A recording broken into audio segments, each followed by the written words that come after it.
Hi there, grade threes. Welcome back. Today you are only going to be doing a language lesson until Monday, and then we will start again with 2 lessons a day. But just for today, we're just going to do a language lesson. So I thought I would choose something not to do with actual grammar or anything, but something to do with stories. So a very warm welcome, and I hope you enjoyed this. And then listen very carefully, because there will be a worksheet provided for you at the end, and you're going to actually have to remember a lot of the facts that you learned during this slideshow, but of course you can always go back and watch it again if you need to.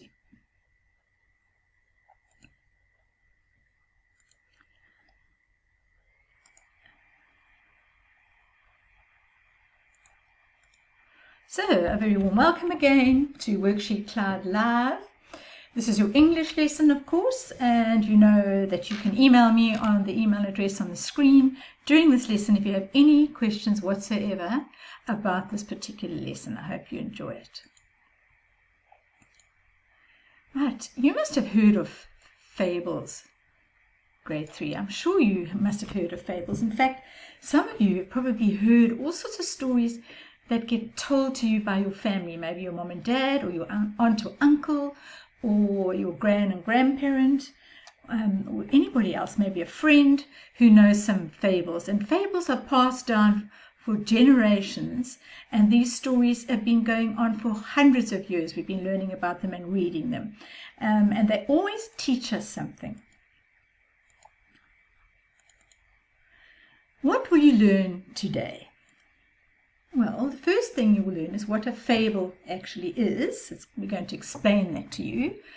Then you're going to learn briefly about a gentleman called Aesop, who is the author of many fables, and you will probably know a few of them. And then we're going to zoom in and focus on a story called The Ant and the Grasshopper. He wrote that story, and it also teaches us a lesson. So there's a lovely picture of Aesop's Fables, and it's a storybook cover, and if you notice there what pictures are depicted on that book, because that'll give you a clue about a lot more about his stories. So what is a fable? I bet you know. A fable is a special kind of short story that teaches us a lesson about life. So this lesson is called a moral. So these stories have got a moral. They share a moral, and we learn something. A moral reminds us to make smart choices in life, to do the right thing. Here is an example of a fable, and this fable comes from West Africa, and it's called Why Anansi Has 8 Thin Legs. So there are fables from all over the world, and there it is, West Africa, written by Aesop. What we're going to do now is we're going to focus on Aesop's Fables, a man called Aesop, which is a really different name, isn't it? It doesn't sound like a name that we come across often these days. Who is or who was Aesop? Well, there's a picture of him. He obviously, by the look of the picture, you can see that he existed a long, long time ago. There he's got a book in his hand, so he obviously loved reading, and he must have loved writing. There he is saying, "Hi, I'm Aesop," the guy who wrote, in fact, it was over 600 fables in his time. Aesop came from Greece. He was a Greek writer. He lived in the 16th century in the 6th century, and that is a long time ago, grade 3s. And some say he was a slave. And there are 1 or 2 things we're not absolutely sure about Aesop, but this is the general idea of what we believe about him. Right. Even though Aesop lived a really, really long time ago, his stories and their lessons still apply to us today. Now, what does that mean? It means that we can learn from these stories, because they teach us about morals, and they teach us about doing the right thing. And you know what? In hundreds and hundreds of years, most things don't change when it comes to morals. If a thing is right, it's right forever. And if a thing is wrong, it's wrong forever too. So there we learn life's lessons from these fables. You may even know some of these fables. Have you heard of these stories that Aesop wrote, maybe? The Lion and the Mouse. Have you ever read that story? Maybe you should go and find out and read it. The Boy Who Cried Wolf. I love that story. The Tortoise and the Hare. Can you remember? The tortoise was very slow and the hare is very fast. And they decided that they were going to have a race. In fact, the hare thought he was very important, and he said to Tortoise, I will take you up on a challenge. I bet you I will beat you in a race. So Tortoise said, yes, let's have a try. And of course, what did hare do? He took off at a huge pace, but then he thought, I'm so much faster than Tortoise. I'm going to lie under a tree in the shade and sleep for a while. And guess what? He slept for too long. And there came Tortoise trundling along slowly, and he got to the finish line first. So you remember that story. You probably were told that way in pre-primary maybe. And there's a book cover, Aesop's Fables, and there's the hare and the tortoise has won the race, and the hare is going, oh my goodness me, what have I done? And there is another one, the Lion and the Mouse. And then the Boy Who Cried Wolf, who lied the whole time. And then when he really needed help, and the wolf was really attacking, nobody came to help him. What do you notice about the titles of all of Aesop's fables? Can you think about that for a little while? Let's have a look at the pictures. They might give you an idea. And the titles.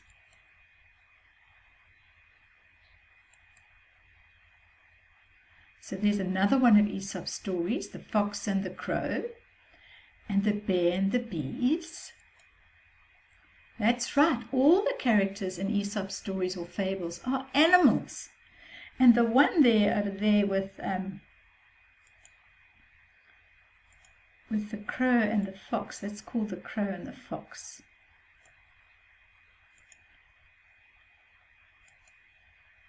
Elements of a fable, what does that mean? Well, it's lots of different ways that you can recognize if a story is a fable or not, because not all stories are fables. So there are specific things, facts about a fable that will help you to recognize it as such, that it is a fable. Let's have a look and see. Maybe you know some of these. Number one, it's a very short story. It might only be a page long. Number two, there is always, grade 3, a moral at the end. There's always a lesson to be learned, and that's fabulous to learn lessons when we read. The characters are animals or elements of nature, parts of nature. We always used animals. That could be insects or bears and foxes and ravens and lions and elephants. And a fable often takes place outside. I suppose because they're animals, that would make sense. And, of course, at least one character in the story makes a very bad decision, because how are you able to learn the lesson unless there's a bad decision? And there was Hare making a bad decision as Tortoise got to the finish line way before Hare. Excuse me. Right, we're going to read a fable. But when we do read fables, or any story I suppose, but particularly fables, you need to ask yourself these questions. And there's a mom or a big sister or aunt or somebody reading a story. Who are the characters in the story? Because that's very important, because you learn that they are very different. They've got specific types of personalities. How do the characters remind me of people I know, and sometimes about ourselves? Thirdly, what is the moral of the story? What is the story trying to teach us? And then, how can I relate the story to my own life? Sometimes in these fable characters, grade 3, I see lots of myself. So the fable we're going to look at today is called The Ant and the Grasshopper. And we do a theme at school called Mini Beasts, which is all about little creatures. And so we often read about the ant and the grasshopper. And there's the grasshopper on the left. What do you notice the grasshopper's got in his hands? And what do you notice about what the ants are doing? So this is a short story to teach us a moral. And I want you to figure out what you think the moral is at the end. So here we go, the ant and the grasshopper. Let's read the story together. They're the two characters we know now. Who are the characters? Ant and grasshopper. So I'm going to read this with quite a lot of expression. And I'm going to ask you to follow along. So read on the screen with me. Some of you are happy. If you want to, you can read aloud as well. And maybe what you could do, if you have a younger brother or sister, or an older brother or sister, or you just want to read to somebody else in your house, why don't you read this story to them as well? So you could turn my sound off on your screen, on your whatever device you're using, and then you can read it yourself. So once there was an ant and a grasshopper. The ant worked very hard. He worked and worked all day. He made a lovely house. Every day the ant would work and look for bread or food. Every time he got a piece of food, he would eat just a little, and then he saved the rest for winter. On the other hand, there was Grasshopper. Grasshopper was very lazy. He liked to sing and relax all day long and every day. He didn't work to save food. The grasshopper would just sing and play music, and he would relax in the sun. Look at ant working so hard, and grasshopper playing music. Then autumn came, and you know autumn is the season just before winter when it gets very cold. The leaves were falling, and all the other little ants and grasshoppers were gathering food as well, before there was no more. Ant worked very hard. "Save your food," warned the ant. But the grasshopper was lazy as all, and didn't get to work in the slightest.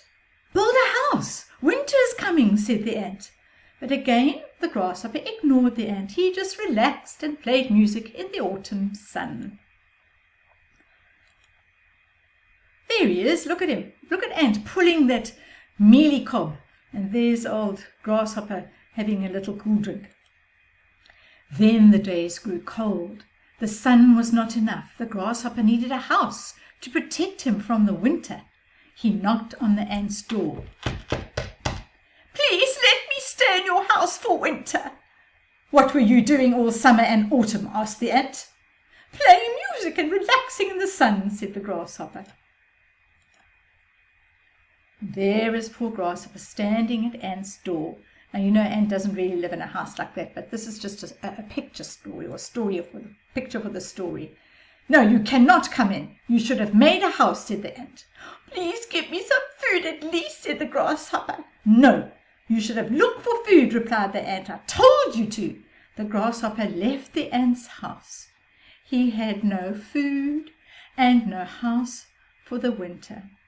Poor grasshopper. But what I should have maybe added at the end of that story, but then that's the moral, isn't it? Right, so what is the moral of the story? I'm going to give you a really little short time to think about that. And you know what? It's probably going to sound different from mine, that I put on the screen, but that's okay. The words don't have to be the same. What do you think you learnt from that story? And there are quite a lot of things.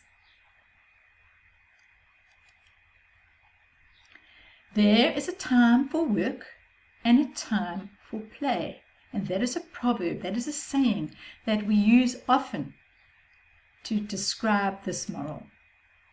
There's a time for work and there's a time for play. And sometimes that's quite hard to get that balance, grade 3. I know if I'm watching a lovely movie and I know I've got work to do, sometimes my dishes don't get washed because the movies just grip me.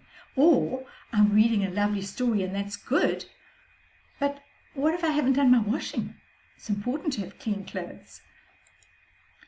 So it's okay to have fun. And when Grasshopper was playing his musical instrument, there's nothing wrong with that. But you have to make sure that your work is done before. And just because you don't think something is important right now, doesn't mean you should ignore it or put it off. So right now it might not be important, but if you don't plan for what might be needed to be done down the way, you can be caught unstuck. Always be prepared for what lies ahead. And sometimes we have no idea what lies ahead. Maybe that's just as well. Just look at us now, having to be in a lockdown. So now I want to introduce you to some other fables that Aesop wrote. And I think you could easily go and look on your computers or ask your parents if you can get on the internet. Remember, always ask your parents' permission when you're going to go and look for something on the internet. And if you're going to search for something, then you must put your search in and then for kids at the end. But I think you need to be searching only with your parents' permission, please, grade 3. Promise me that. Right, so here are some stories that Aesop wrote. He wrote 600 or more, remember, and here's some that you'll enjoy. Let me show you the pictures first. I love these pictures. So here is the list. The town mouse and the country mouse, the wolf and the lamb, the fox and the grapes, the lion and the mouse, the plane tree, the owl and the grasshopper, the crow and the pitcher, the fox and the stork. So now have a good look at those, and you're going to see if you can get mom or dad or somebody who is in charge of you to go and help you to find some stories online and read them with you. Because I think if you go online, you should be with an adult. So that will be fun. Or maybe you've got some books in your cupboard or your bookshelf, and you can go and look and see if they have any of these fables in them. I think I'm going to go and look and see if I can find quite a few, because I haven't read all of his books. There are lots. And that's the end of our lesson for today, grade 3. So thank you for watching. It was fabulous to be in your home again and to connect with you. And this was a lovely opportunity for me to teach, which is what I love to do every day. So I will see you soon. Have a great weekend. Don't forget to do the worksheet that is in this website on WorksheetCloud.com, and there is then an answer sheet as well, so that you can mark your work and see how well you did. So what I'm going to say then is goodbye, have a good day, a good weekend, be safe, be kind to each other, and I'll see you soon.